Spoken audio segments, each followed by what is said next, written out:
Welcome, in front of me is a Motorola One Vision, and today I'll show you how to insert SIM and SD card into this device.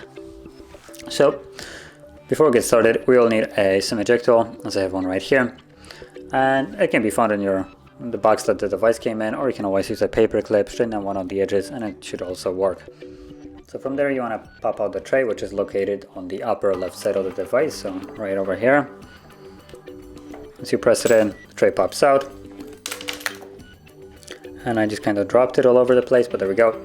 So I have access for a SD tray and SIM tray, like so.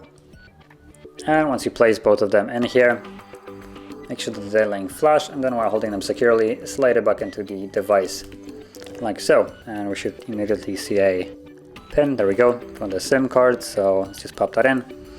And as you can see, there's the SD icon, so the SD is recognized, and SIM as well, considering we had to put it in a pin for the SIM card.